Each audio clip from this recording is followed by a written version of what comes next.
Me quedé sin trabajo y gané la lotería en silencio mientras mi familia se reía, me llamaba indigente y mi propio hermano me ofrecía un empleo miserable para humillarme, así que esperé el momento exacto para revelar la verdad y dejar que la justicia se lo llevara esposado por intentar robarme. Mi nombre es Sebastián. Hoy tengo 39 años. Trabajo en tecnología, dirijo mi propia empresa y mantengo mi círculo pequeño, de forma deliberada. No fue siempre así. Esta historia no empieza con dinero ni con suerte, sino con una infancia en la que nunca terminé de sentir que pertenecía a mi propia casa. Sobre el papel, mi familia parecía normal. Mi padre, Ricardo. Mi madre, Marcela. Mi hermano mayor, Felipe, 4 años mayor que yo. Luego venía yo. Y 6 años después nació mi hermana menor, Valentina. Desde afuera, nada llamaba la atención. Desde adentro, el orden estaba perfectamente definido, y yo nunca tuve dudas sobre cuál era mi lugar. Ricardo dejó claro desde muy temprano que yo no formaba parte del futuro que él imaginaba. No lo disfrazaba ni lo suavizaba. Hablaba de mí como si fuera un error de cálculo, demasiado gasto, demasiado esfuerzo, poco retorno. Esas eran sus ideas recurrentes. Si me costaba algo, era porque no estaba hecho para eso. Si lograba algo, era suerte, casualidad o ayuda externa. Tenía palabras favoritas. No gritaba. No levantaba la voz. Las decía como quien comenta el clima. Eres blando. Eres lento. No tienes el filo que tiene Felipe. No fue algo que escuchara una sola vez. Fue semanal, mensual, anual. Repetido tantas veces que dejó de sonar como un insulto y empezó a parecer un hecho comprobado. Marcela nunca lo detenía. Y eso, con el tiempo, fue lo que más me marcó. No lo apoyaba abiertamente, pero tampoco lo contradecía. Cuando la situación se volvía incómoda, recurría a las mismas frases de siempre. Así es tu padre. Quiere lo mejor para ti. Ya sabes cómo los hombres demuestran cariño. Luego cambiaba de tema, me pedía que hiciera algún mandado o me recordaba que limpiara algo. El mensaje era claro, no valía la pena profundizar. Felipe, en cambio, no podía equivocarse. No necesitaba esforzarse demasiado ni justificar nada. Si fallaba, era parte del aprendizaje. Si yo fallaba, era una señal de mi carácter. Felipe recibía paciencia. Yo recibía plazos. Felipe recibía ánimo. Yo recibía advertencias. Si Felipe olvidaba algo, Ricardo se reía. Si yo olvidaba algo, se convertía en una lección sobre responsabilidad y compromiso. Cuando nació Valentina, la dinámica no mejoró. Solo cambió de forma. Ella fue querida de una manera que yo nunca experimenté, pero tampoco despertó en mí el resentimiento que alguien podría esperar. Fue protegida, cuidada, tratada con suavidad. Yo no sentí celos. Solo noté que, desde su llegada, dejé oficialmente de ser considerado un niño en esa casa. Pasé a ser útil. No me pedían ayuda. Se esperaba de mí. Lavar platos. Cortar el césped.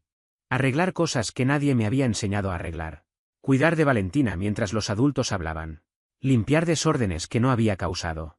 Si algo se rompía, Ricardo asumía que yo era el responsable. Si algo desaparecía, la primera pregunta era qué había hecho yo con eso. Si Felipe y yo discutíamos, me decían que fuera el adulto, incluso cuando yo era el menor y claramente no el provocador. Nunca hubo agradecimientos. Ni siquiera reconocimiento. Ayudar era simplemente mi función. Como un mueble. Nadie agradece a una silla por cumplir su propósito. Con el tiempo aprendí las reglas. Responder empeoraba las cosas. Explicar no servía de nada. Esforzarme no cambiaba los resultados. El silencio, en cambio, mantenía la calma. El trabajo llenó los espacios vacíos. Si hacía lo que debía y no hablaba, los días terminaban más rápido. Ricardo solía hablar de formar hombres. Decía que la presión generaba fortaleza. Lo que en realidad quería decir era que algunas personas merecían paciencia y otras no.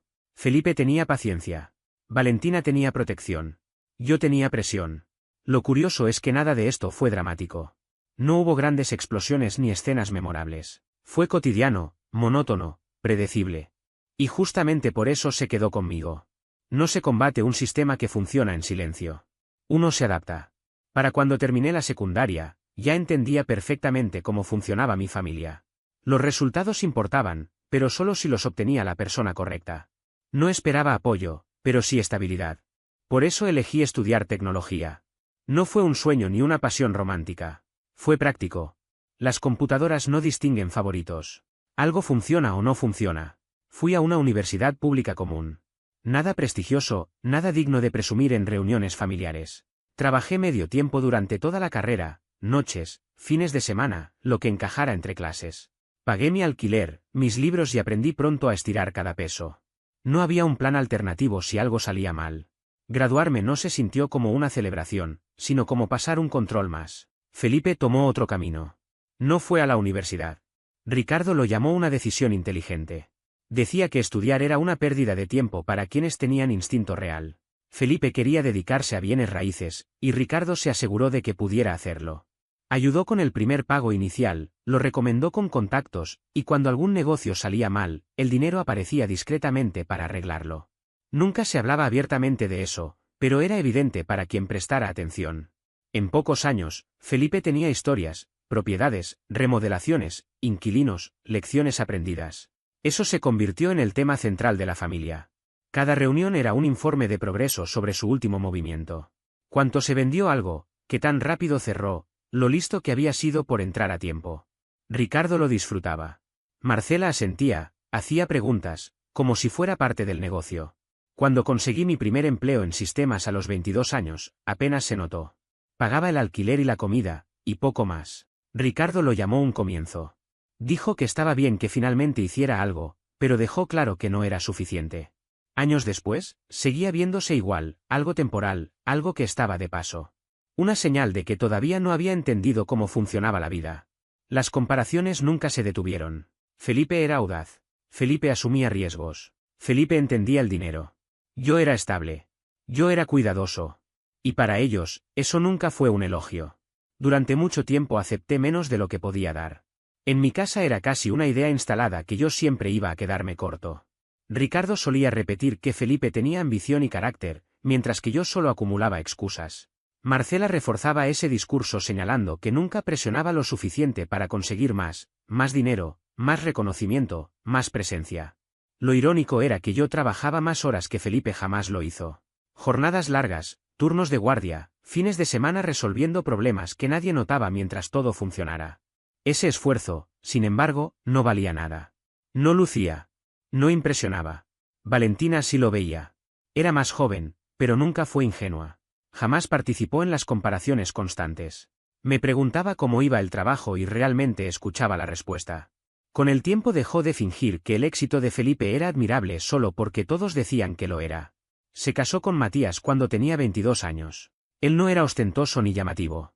Tenía un empleo estable, una seguridad tranquila, y en las reuniones familiares hablaba poco.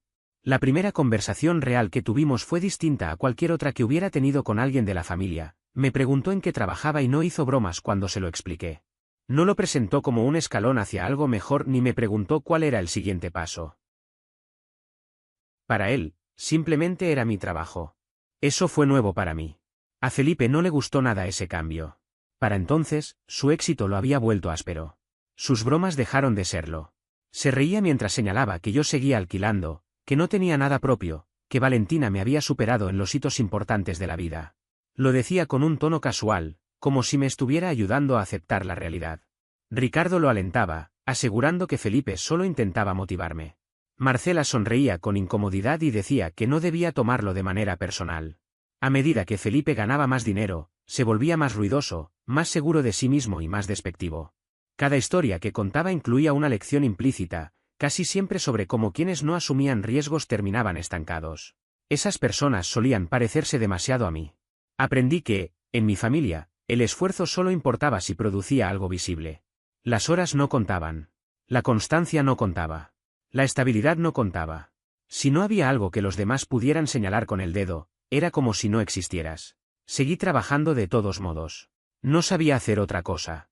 Pero en algún punto entendí que no me juzgaban por cuánto me esforzaba, sino por cuán impresionante parecía desde afuera. Bajo ese criterio, jamás iba a ganar jugando limpio. El empleo que tuve durante la mayor parte de mis 20s no era emocionante. Era un puesto intermedio en IT, con un buen equipo y un salario suficiente para cubrir gastos. Nada llamativo. Luego la empresa empezó a tambalearse. Cambios en la dirección, recortes de costos, proyectos congelados. Nada de eso me involucraba directamente, y eso casi lo hacía peor. Una mañana nos convocaron a una reunión y nos informaron que la empresa cerraba. Sin grandes explicaciones ni culpables claros, solo una cadena de malas decisiones. La indemnización fue mínima, apenas unas semanas. El alquiler no esperaba. Tampoco los servicios. Mis ahorros se agotaron más rápido de lo que imaginaba. La búsqueda de empleo se volvió interminable. Las ofertas pedían lo mismo y las respuestas tardaban demasiado. Me repetía que solo necesitaba un poco de tiempo. Entonces el auto se averió. No fue un problema menor, sino del motor. De esos que no avisan ni esperan. De pronto dependía de favores para ir a entrevistas. Las reparaciones eran caras y no tenía margen para afrontarlas. Todo ocurrió al mismo tiempo y no había red de seguridad. Esperé más de la cuenta antes de llamar a mis padres. Orgullo, en parte, pero también costumbre. Cuando finalmente llamé a Ricardo y Marcela, fui directo al punto. Les dije que había perdido el trabajo porque la empresa cerró, que estaba buscando algo nuevo y que la situación estaba difícil. Les pregunté si podía quedarme en el sótano por un tiempo, solo unas semanas. Hubo un silencio y luego una risa. Así que aquí terminaste, dijo Ricardo. Te advertí sobre ir por lo seguro. Intenté aclarar que no pedía algo permanente. No bajó el tono. Tienes 31 años, Sebastián. Si de verdad fueras un hombre, no estarías llamándome para pedir un lugar donde dormir. Marcela tomó el teléfono después. Su voz fue más suave, pero la respuesta no cambió. Dijo que sentía que estuviera pasando por algo tan estresante. Le pregunté si eso era todo. Entonces afirmó que su padre tenía razón y que debía resolverlo solo. Que no podían seguir rescatándome. Colgaron como si la conversación hubiera llegado naturalmente a su fin. Me quedé sentado un rato antes de llamar a Felipe. Ya sabía qué iba a decir, pero aún así esperaba equivocarme. No fue así. Alargó la palabra desempleado como si confirmara algo obvio. Le pedí un préstamo pequeño, lo suficiente para arreglar el auto y ganar tiempo. Se rió. Dijo que mi problema siempre había sido no asumir riesgos. Hizo una pausa y cambió el tono, como si fuera a hacerme un favor. Me ofreció un puesto de limpieza en uno de sus edificios por $8 la hora, incluso dijo que pondría una buena referencia. Le respondí que no iba a limpiar sus propiedades por ese dinero. Me dijo que debería estar agradecido, que me vendría bien para aprender humildad. Corté antes de que siguiera. Después de eso, quedaba poco. Los ahorros casi no existían. El auto seguía sin funcionar. El alquiler volvía a vencer pronto. La última llamada que hice fue la que debía haber hecho desde el principio. Cuando Valentina atendió, no fingí fortaleza. Le dije que había perdido el trabajo, que el auto estaba roto y que no tenía dónde ir. No dudó. Me dijo que fuera a su casa, que lo resolveríamos. Matías también tomó el teléfono y me dijo que llevara el auto, que le echaría un vistazo. Eso fue todo. No preguntaron por cuánto tiempo. No dieron sermones. Ese mismo día despejaron la habitación de invitados. Matías pasó el fin de semana revisando el auto, viendo que podía arreglarse de inmediato y que podía esperar. Valentina se aseguró de que comiera y tuviera espacio para respirar, sin invadirme. Nadie me trató como una carga ni como una lección. Vivir allí no era lujoso, pero era tranquilo. Y después de todo lo vivido, eso era más de lo que había tenido en mucho tiempo. Durante el día enviaba solicitudes de empleo sin descanso, una tras otra, ajustando currículums, personalizando correos, revisando portales que ya conocía de memoria. Era un trabajo silencioso y constante, casi mecánico. Por las noches arreglaba lo que podía, aceptaba pequeños trabajos, favores técnicos, encargos que nadie quería tomar porque no lucían en ningún lado. Y en cuanto empecé a generar ingresos de nuevo, aunque fueran mínimos, devolví cada peso que me habían prestado. No esperé a que me lo recordaran. No quise que quedara como una deuda flotando en el aire. Nadie me pidió fechas, explicaciones ni reportes de progreso. Nadie me exigió demostrar nada. Esa etapa, precisamente por eso, dejó algo muy claro para mí. Lo que había vivido toda mi infancia no era disciplina ni motivación, como tantas veces me lo habían vendido. Era aceptación condicionada. Mientras fuera útil, mientras pareciera exitoso o rentable, tenía valor. En el momento en que dejé de serlo, dejé de importar. No había grises. Nunca los hubo. Valentina y Matías no funcionaban así.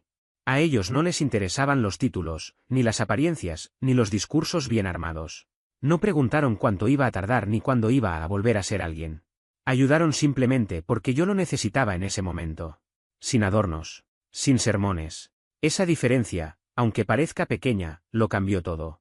Desde entonces dejé de fingir que mi familia no tomaba partido. Siempre lo había hecho. Yo solo me había acostumbrado a justificarlo. Y por primera vez entendí con claridad en qué lado estaba yo. Vivir con Valentina y Matías me devolvió algo que no había tenido en años, espacio para respirar sin sentirme evaluado. Sin miradas de reojo. Sin balances invisibles. Cuando el auto volvió a funcionar, mis días adoptaron una rutina simple y silenciosa. Me levantaba temprano, enviaba currículums, aceptaba trabajos freelance cuando surgían, cuidaba cada gasto, agradecía todo y procuraba no estorbar. No era una vida brillante ni inspiradora, pero era estable. Y después de tanto ruido, la estabilidad se sentía como un lujo. Unos meses después conseguí otro empleo en sistemas. Nada llamativo. Mantenimiento interno otra vez, soporte, resolución de problemas que nadie quería ver hasta que fallaban. Horario razonable, sueldo suficiente para cubrir cuentas y dejar un pequeño margen si era cuidadoso. Lo acepté sin pensarlo. En ese momento, la estabilidad valía más que cualquier cargo rimbombante o promesa inflada. No le conté a nadie si era temporal o parte de algo más grande. Simplemente trabajé. Seguí viviendo de forma sencilla. La misma ropa, los mismos horarios, la misma discreción. Guardé todo lo que pude, sin hacer planes ruidosos. Valentina nunca hizo preguntas incómodas y Matías jamás lanzó comentarios innecesarios. Para ellos era solo una etapa más. No un problema que necesitara análisis ni juicios. Eso me permitió concentrarme de verdad. Una tarde, de regreso del trabajo, me detuve en una tienda de conveniencia. Nada especial. Compré lo de siempre, y casi por costumbre, añadí un boleto de raspar en la caja. No era ilusión ni esperanza. Era hábito. Ya lo había hecho antes y nunca había ganado más que monedas sueltas o premios simbólicos. Raspé el boleto dentro del auto, antes de encender el motor. Revisé los números una vez. Luego otra. Y otra más. Me quedé sentado, en silencio. Sin gritos, sin temblores, sin euforia. El premio era de 20 millones. Lo primero que hice fue guardar el boleto en un sobre y volver a casa. No se lo dije a Valentina. No llamé a nadie. Ni siquiera lo busqué en internet. No necesitaba confirmación. Necesitaba control. El siguiente paso era evidente, abogado primero. Los días siguientes no fueron de celebración ni de fantasías, sino de protección. Encontré a un abogado especializado en grandes premios, alguien acostumbrado a manejar cifras así sin hacer preguntas personales ni gestos exagerados. Me confirmó 3 cosas rápidamente. El monto anunciado era antes de impuestos. El Estado permitía reclamar el premio a través de un fideicomiso. Y si quería privacidad, debía tratar todo como un asunto de seguridad, no como una oportunidad de consumo. Después incorporé a un asesor financiero. No por recomendación de amigos, ni por contactos que pudieran llegar a mi familia. Todo se construyó como yo construyo sistemas, por capas, aburrido, sólido y difícil de romper. Las estructuras importaban más que las emociones. Pregunté hasta entender cada respuesta. Revisé escenarios. Simulé errores. El objetivo no era hacerme rico rápido. Era desaparecer financieramente. No compré nada. No cambié mis hábitos. Seguí yendo al trabajo, comiendo lo mismo, manejando el mismo auto. El dinero permaneció fuera de la vista mientras levantaba muros a su alrededor. Cuando eso estuvo listo, empecé a trabajar en algo que llevaba años pensando. Una empresa dedicada a resolver los mismos problemas que había solucionado durante toda mi carrera para otros. Nada ostentoso. Sin promesas grandilocuentes. Algo funcional, construido despacio, con margen para crecer sin llamar la atención. La registré sin ruido.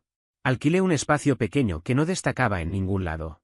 Contraté colaboradores externos en lugar de empleados fijos, pagué a tiempo y mantuve todo ajustado. Sin marca llamativa. Sin publicaciones. Sin anuncios. Si alguien encontraba el servicio, era porque lo necesitaba, no porque yo lo estuviera exhibiendo. Con el tiempo, la empresa se estabilizó. No explotó en éxito, y no tenía por qué hacerlo. Cubría gastos y generaba más. Mantuve mi empleo mientras crecía. Las noches y los fines de semana se iban en corregir errores antes de que se volvieran caros. Cuando tuve suficiente distancia, me mudé del departamento de Valentina y Matías. Sin ceremonias ni discursos. Conseguí un lugar normal y lo manejé con la misma discreción. Valentina asumió que había ahorrado lo suficiente y que ya me sentía listo para independizarme. Era lo bastante cercano a la verdad como para no corregirlo. Les agradecí una vez más, devolví el dinero del auto, cubrí mi parte de los gastos sin que me lo pidieran y mantuve todo igual de cara al exterior. Nada había cambiado. Seguía siendo el mismo tipo con el mismo trabajo, solo un poco más firme. Eso era intencional. El poder funciona mejor cuando no se nota. No sentí la necesidad de demostrar nada. Ni de anunciar una remontada. Había pasado demasiado tiempo siendo juzgado por las apariencias como para querer repetirlo. Esta vez quería control, tiempo y opciones. El dinero no me volvió impulsivo. Me volvió cuidadoso. Cada decisión pasó por el mismo filtro. Esto llama la atención, ¿Crea dependencia? ¿Le da ventaja a alguien más? Si la respuesta era sí, no lo hacía. Valentina nunca presionó por detalles. Matías nunca preguntó. Esa era parte de la razón por la que confiaba en ellos. Ayudaron sin exigir una historia a cambio. Lo que estaba construyendo todavía no parecía impresionante, y eso estaba bien. Ya no competía con nadie. Estaba sentando bases. Y por primera vez en mi vida, no lo hacía bajo las reglas de otro. El poder no llegó de golpe. Apareció en silencio, pieza por pieza, y se quedó exactamente donde yo decidí ponerlo. Para cuando llegó Navidad, llevaba el tiempo suficiente de pie como para que todos asumieran que la mala racha había quedado atrás. No corregí a nadie. Asistí cuando me invitaron, fui educado y no hablé de dinero ni de planes. Así fue como entré esa noche a la casa de mis padres. El mismo salón. El mismo orden para sentarse. El mismo ambiente cargado antes de que alguien abriera la boca. Felipe ya estaba allí, ruidoso como siempre, hablando de un negocio que casi duplicaba ganancias antes de impuestos. Ricardo ocupaba la cabecera, asintiendo como si todo fuera una puesta en escena pensada para él. Marcela movía platos y sonreía demasiado, como si esa sonrisa pudiera tapar cualquier incomodidad. El primer comentario llegó incluso antes de sentarnos. Entonces, dijo Felipe mirándome fijo, ¿ya dejaste de vivir a costa de Valentina o sigues alquilando un cubículo y llamándolo progreso? Mantuve la voz pareja. Tengo un lugar. Ricardo se recostó en la silla. ¿Un lugar? Repitió. ¿A qué te refieres exactamente? ¿Sigues arrendando? Marcela intervino de inmediato, como siempre. Tu hermano solo se preocupa por ti. Ya sabes cómo es. Felipe soltó una risa breve. Solo digo que a nuestra edad la mayoría está construyendo algo serio, comprando, no dando tumbos. Yo no había mencionado dinero. No me había defendido. Eso pareció irritarlos aún más. Ricardo intervino. De esto hemos hablado durante años, Sebastián. Nunca planificas a largo plazo. Siempre reaccionando, siempre llegando tarde. Valentina se movió incómoda en la silla. Tuvo un año difícil, dijo. Eso le puede pasar a cualquiera. Ricardo giró hacia ella. Ese es el problema. Lo sobreprotegen. Tú y Matías siempre lo rescatan en lugar de dejar que aprenda. Miré a Valentina. Y entendí que esa noche no iba a explicar nada. No lo necesitaba. La tensión ya estaba en el aire incluso antes de que alguien hablara.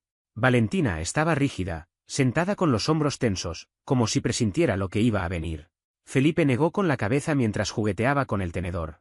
No es tu culpa, dijo, con ese tono condescendiente que siempre usaba. Hay personas que simplemente necesitan ayuda toda la vida. Apoyé el cubierto sobre el plato. El sonido seco resonó más de lo que esperaba. Marcela intentó intervenir de inmediato, con una sonrisa forzada. No hagamos esto incómodo. ¿Es Navidad? Felipe la ignoró por completo. Mira el patrón, continuó.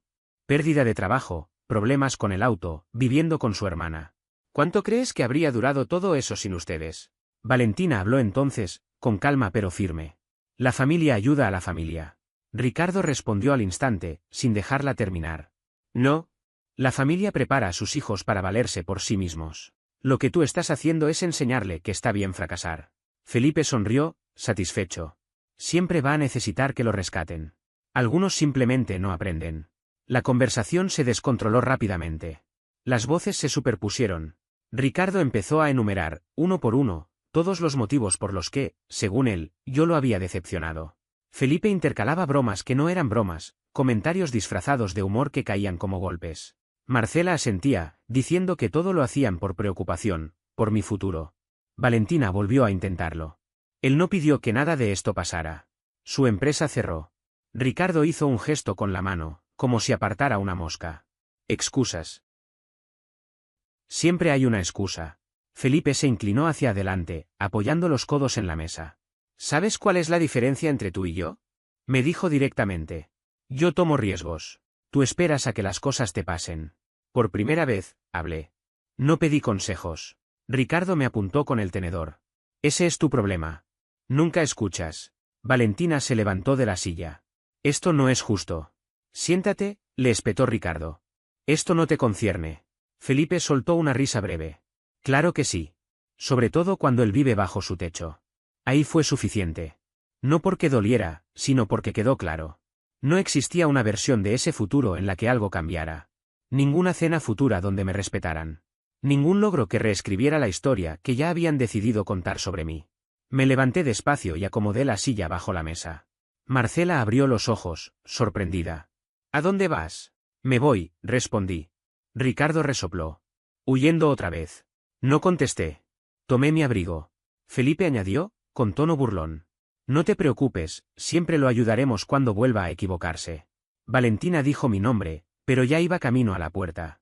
No la cerré de golpe. No hice una escena. Simplemente salí. Más tarde esa noche, Valentina me llamó para disculparse por ellos. Le dije que no hacía falta. Le agradecí a ella y a Matías, una vez más, todo lo que habían hecho por mí cuando estuve en el suelo. Lo decía en serio. Esa cena no fue dolorosa. Fue esclarecedora. Fue el momento exacto en que entendí que nada de lo que lograra sería suficiente para ellos mientras hiciera sentir pequeño a Felipe. Y eso nunca iba a cambiar. Esa fue la última vez que intenté pertenecer a esa casa. La empresa no creció rápido. Creció bien. Los primeros años fueron discretos, incluso aburridos. Jornadas largas arreglando sistemas que nadie quería tocar. Contratos que sonaban bien en el papel y se convertían en dolores de cabeza. Me equivoqué. Confié en personas equivocadas. Aprendí que problemas costaban dinero y cuáles solo robaban tiempo. No hubo dramatismo. Solo trabajo. Mantuve mi empleo en IT más tiempo del necesario porque mantenía mi vida en silencio. Las noches y los fines de semana eran para la empresa. Contraté despacio. Pagué a tiempo. Dejé que los resultados hablaran solos. Con el tiempo, los clientes se quedaron. Las recomendaciones llegaron sin pedirlas. El flujo de dinero dejó de ser una preocupación diaria. Valentina y Matías sabían que yo tenía una empresa. Asumían que pagaba las cuentas. Nunca presionaron por detalles. Yo tampoco los ofrecí. Por eso confiaba en ellos. Cuando todo se sintió estable, realmente estable, supe cuál sería el siguiente paso. Les compré un penthouse. No como un gesto ruidoso, ni de esos que ponen tu nombre en boca ajena. Esperé a que los ingresos de la empresa lo hicieran creíble. Luego dejé que mi abogado lo estructurara de forma que no se convirtiera en un titular ni en una cadena. Ubicación, escuelas, trayectos. Algo que les facilitara la vida, no que la hiciera más ruidosa. Cuando todo estuvo cerrado, los invité a cenar como cualquier otra noche. Al terminar, les dije que quería mostrarles algo. Valentina frunció el ceño. ¿Mostrarnos qué? Ya verán, respondí. Conduje yo. Ellos me siguieron. No dijeron mucho cuando reconocieron la zona. Al estacionar, Valentina miró el edificio y luego me miró a mí. ¿Por qué estamos aquí? No respondí. Caminé hasta la puerta, la abrí y me hice a un lado. Ella se quedó inmóvil. Sebastián, dijo despacio. ¿Qué es esto? Le extendí las llaves. No las tomó al principio. No. Detente. ¿Qué estás haciendo? Es suyo, dije. De los dos. Miró las llaves como si no tuvieran sentido. No, no. Esto no es gracioso. No es una broma. Matías observaba el lugar en silencio, como siempre. Sebastián, ¿cómo? Entonces les conté todo. El billete raspable, la empresa, por qué lo mantuve en secreto, por qué esperé. Y por primera vez, no tuve que explicarme para ser aceptado. Les expliqué con calma que no quería que nadie sintiera que tenía poder sobre mí. No quería que la ayuda se convirtiera en una deuda implícita, ni que el apoyo terminara transformándose en una moneda de cambio futura. Había pasado demasiado tiempo sintiéndome evaluado, medido y comparado como para volver a aceptar algo así. Necesitaba que todo estuviera claro, incluso si eso incomodaba. Valentina se dejó caer en el sofá con más fuerza de la necesaria, como si el peso de la conversación la hubiera alcanzado de golpe. No tenías que hacer esto, dijo, con la voz cargada de una mezcla de frustración y tristeza. Te habríamos ayudado igual, sin condiciones. Lo sé, respondí sin titubear. Precisamente por eso lo hice así. Negó con la cabeza, visiblemente afectada. Se pasó la mano por el cabello, respiró hondo y me miró. Podrías haberme dicho algo. No tenías que cargar con todo solo. No quería cambiar la forma en que me tratabas, le expliqué. No quería que, aunque fuera de manera inconsciente, empezaras a verme distinto. Valentina se limpió el rostro antes de que una lágrima lograra caer.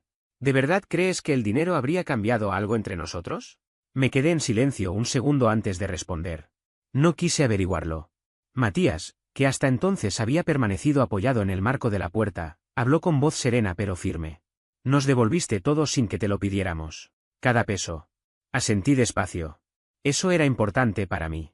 Necesitaba saber que no le debía nada a nadie, ni siquiera a ustedes. Valentina se levantó y me abrazó con fuerza. No dijo nada. El gesto fue suficiente. Cuando se separó, me sostuvo la mirada con una expresión distinta, como si de repente todas las piezas encajaran. Hiciste todo esto en silencio, dijo finalmente. Sin anunciarlo, sin buscar reconocimiento. No lo necesitaba. Después de esa conversación, algo cambió. No entre nosotros, porque la relación se mantuvo intacta, sino en el entorno. Como si el mundo hubiera reajustado su postura alrededor mío. Poco tiempo después compré una vivienda más grande. No era ostentosa, pero sí sólida. Más espacio, más distancia emocional, un lugar que no dependiera de nadie y que se sintiera verdaderamente permanente. Una tarde, al salir del trabajo, reconocí el auto de Felipe unos metros delante de mí, cerca del vecindario. La misma forma brusca de conducir, los mismos movimientos impacientes, como si el mundo siempre fuera más lento que él. En un semáforo me reconoció y bajó la ventanilla. No esperaba verte por aquí, comentó, observando alrededor. Esta zona no es barata. Trabajo cerca, respondí, sin entrar en detalles. Señaló las casas con un gesto amplio, casi posesivo. Lugares como estos. Aquí es donde termina el dinero de verdad. Alguno de estos va a ser mío, tarde o temprano. El semáforo cambió y avancé. Él me siguió, todavía hablando, como si la conversación no hubiera terminado. Giré hacia mi entrada y estacioné. Felipe frenó detrás de mí. ¿A dónde crees que vas?, preguntó, desconcertado. A casa. Se rió, corto y seco. Te equivocaste de calle. Abrí la puerta y entré sin discutir. Desde dentro, lo vi quedarse inmóvil, mirando la fachada como si algo no cerrara. Eso no tiene gracia, dijo. Tú no vives aquí. Sí, respondí, con la misma calma. Su expresión pasó de la confusión a una irritación contenida. Eso es imposible. No discutí. Cerré la puerta. A partir de ese momento, la información empezó a circular. No porque yo dijera nada, sino porque el sector inmobiliario no funciona en silencio. Todo deja rastro. La propiedad no estaba a mi nombre. Había sido adquirida a través de una sociedad creada por mi abogado. No pensé demasiado en el nombre de la empresa, era genérico, discreto, funcional. De esos que nadie recuerda si no está buscando algo en concreto. Felipe sí estaba buscando. El mercado inmobiliario era el único terreno en el que se movía con soltura. Un par de búsquedas, algunos registros revisados, y ya tenía el expediente delante. Y una vez que lo tuvo, no pudo guardárselo. Las preguntas llegaron a mis padres incluso antes de que yo terminara de acomodar la casa. Felipe empezó a llamar con más frecuencia. De pronto, mi silencio ya no era interpretado como fracaso, sino como un misterio que sentían que tenían derecho a resolver. Las llamadas comenzaron a multiplicarse. Mensajes, intentos de contacto, personas que de repente recordaban que existía y que solo querían saber cómo estaba. Mis padres no llamaron primero. Se presentaron directamente. Una tarde abrí la puerta y Ricardo dio un paso al frente, como si asumiera que la conversación iba a suceder dentro. Apoyé la mano en el marco y no me moví. Aún así, miró hacia el interior. Marcela estaba detrás, llorando incluso antes de hablar. Así que aquí has estado, dijo Ricardo, recorriendo la casa con la mirada. Podrías habernos avisado. No era necesario, respondí. Marcela juntó las manos, nerviosa. No entendíamos nada. Desapareciste. Estábamos preocupados. Ricardo la interrumpió. La familia ayuda a la familia. Tendrías que haber venido con nosotros. Lo miré sin desviar la vista. ¿Fue? Frunció el ceño. Eso fue distinto. No lo fue. Marcela insistió. Sabes que te habríamos ayudado si lo hubiéramos sabido. Perdí mi trabajo, respondí con calma. Pedí quedarme en el sótano. Se rieron. Ricardo hizo un gesto despectivo. Eso era una lección. Luego Felipe me ofreció un trabajo de conserje por $8 la hora. Era amor duro, dijo. Motivación. Y Valentina me acogió, añadí. Me ayudó a arreglar el coche. No me humilló. No me dio discursos. El rostro de Marcela se tensó. Estás guardando rencor. Estoy reconociendo patrones. Ricardo endureció el tono. ¿Y ahora qué? ¿Nos estás dejando fuera? Eso ya ocurrió. El silencio se volvió pesado. Nos debes honestidad, susurró Marcela. No les debo acceso. Ricardo soltó una risa breve. Somos tus padres. Y esta es mi casa, respondí. Aquí no pueden exigir nada. Se fueron enfadados. No reflexivos. Molestos porque el equilibrio había cambiado y no habían sido informados. Después de eso, las llamadas continuaron. No contesté. Bloqueé números, aunque los mensajes de voz siguieron llegando. Nuevos números, números ocultos, siempre el mismo tono. Felipe alternaba entre la negación y el derecho. Ricardo exigía explicaciones. Marcela buscaba consuelo.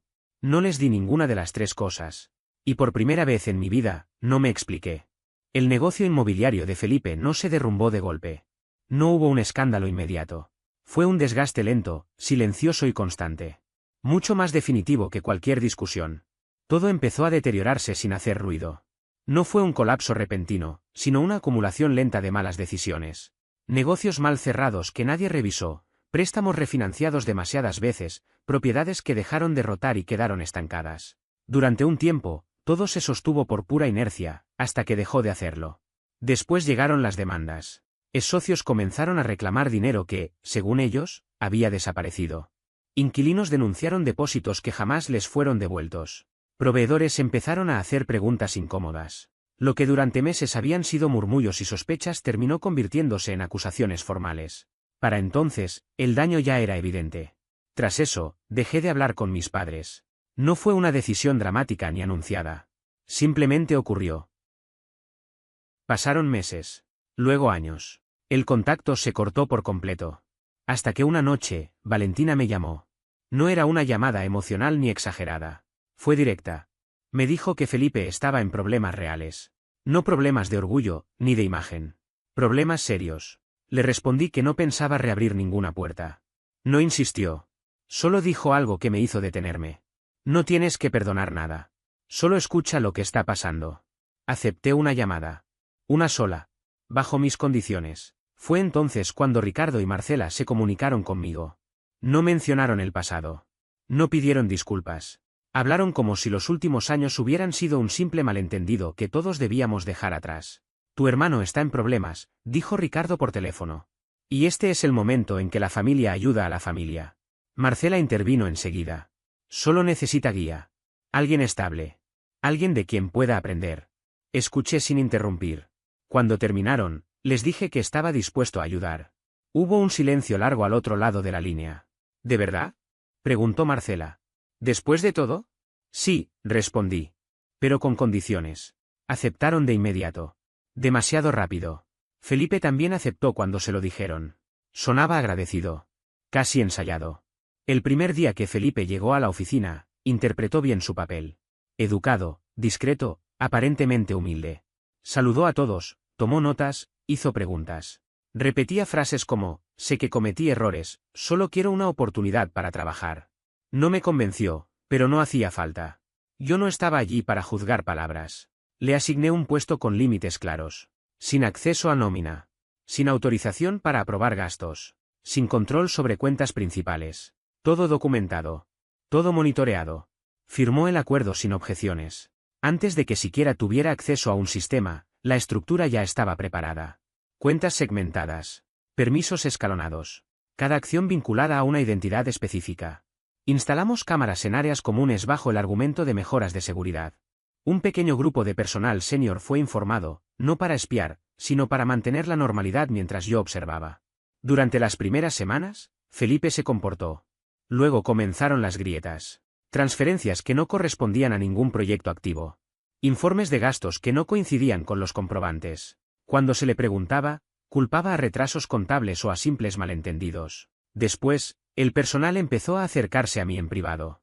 Dice que la empresa prácticamente también es suya. Comentó que tú lo estás limitando. Que este lugar debería haber sido familiar desde el principio. No lo confronté. Ajusté el sistema. Cada pago empezó a requerir doble aprobación. Activé alertas bancarias en todas las cuentas. Cualquier movimiento inusual quedaba congelado hasta ser revisado. Si había confusión, el proceso lo protegería. Si no la había, el proceso lo dejaría en evidencia. Pedí a mi abogado que incorporara a un auditor externo. No para buscar culpables, sino para asegurarme de no acusar a alguien por un error administrativo. La revisión fue rápida. Los mismos patrones se repetían. Las explicaciones cambiaban. Una tarde, Felipe entró a mi oficina sin llamar. No confías en mí, dijo. Confío en los controles, respondí. Se rió. Siempre te escondiste detrás de las reglas. Después de eso, dejó de fingir. Se volvió más ruidoso, más descuidado, más exigente. Cuando tuvimos suficiente evidencia documentada, mi abogado presentó el informe y entregó todo tal como lo solicitó el investigador. Ordenado, fechado, completo. No presioné para desaparecer nada. Dejé claro que cooperaría plenamente. Un par de semanas después, un martes por la mañana, llegaron con una orden judicial. Felipe estaba hablando cuando cruzaron la puerta. Al darse cuenta de que no era una advertencia, me miró desesperado. Hay un error, dijo. Sebastián, diles. Me quedé sentado. Alzó la voz. Me tendiste una trampa. Ricardo y Marcela llegaron poco después, alterados. Marcela lloraba antes incluso de entrar.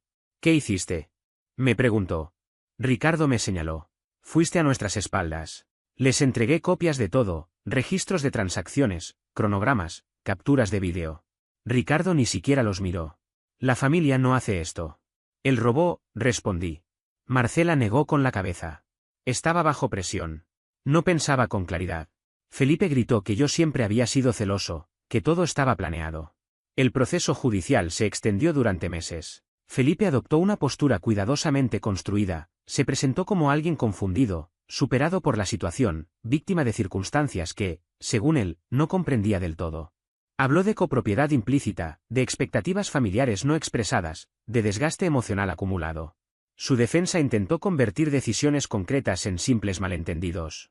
La estrategia fue clara, desplazar el foco de los hechos hacia los sentimientos. Su abogado insistió en que todo se había dado dentro de un contexto familiar difuso, donde los límites nunca fueron del todo claros.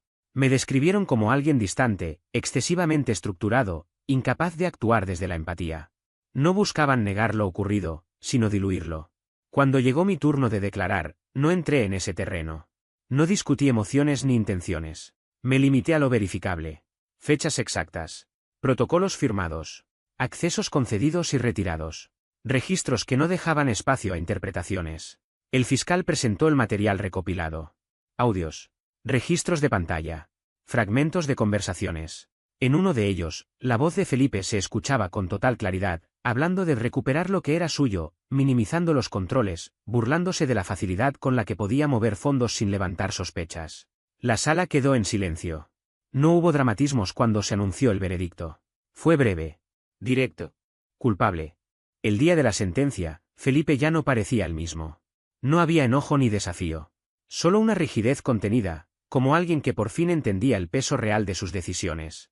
El juez habló de reiteración, de advertencias ignoradas, de oportunidades desperdiciadas conscientemente. Luego leyó la condena, pena efectiva, restitución económica y antecedentes permanentes. Marcela se desmoronó en su asiento. Ricardo no dijo nada. Permaneció inmóvil, con la mirada fija al frente. Antes de que se lo llevaran, Felipe giró la cabeza y me buscó con la mirada. Esto no tenía que terminar así, dijo. Lo miré sin responder. No hubo más encuentros. No hubo llamadas posteriores. Corté toda comunicación sin anuncios ni explicaciones. Simplemente dejé de estar disponible. El ruido desapareció sin resistencia. La vida siguió su curso. El trabajo continuó. Los proyectos avanzaron. Las reglas siguieron siendo las mismas para todos, claras y sin excepciones. Valentina y Matías permanecieron cerca, no por obligación, sino por elección. Su hijo creció en un entorno donde la estabilidad no dependía del estado de ánimo de nadie. Una noche, me quedé solo en la oficina. Las luces atenuadas. Los sistemas funcionando sin fallos. Todo en su lugar. No sentí satisfacción ni alivio. Tampoco resentimiento. Sentí algo más simple. Orden. Nunca busqué castigo. Nunca busqué venganza. Solo dejé de cargar con responsabilidades que no me correspondían. Y fue en ese silencio, finalmente estable, donde entendí que la paz no llega cuando uno gana, sino cuando deja de sostener lo que siempre estuvo mal construido.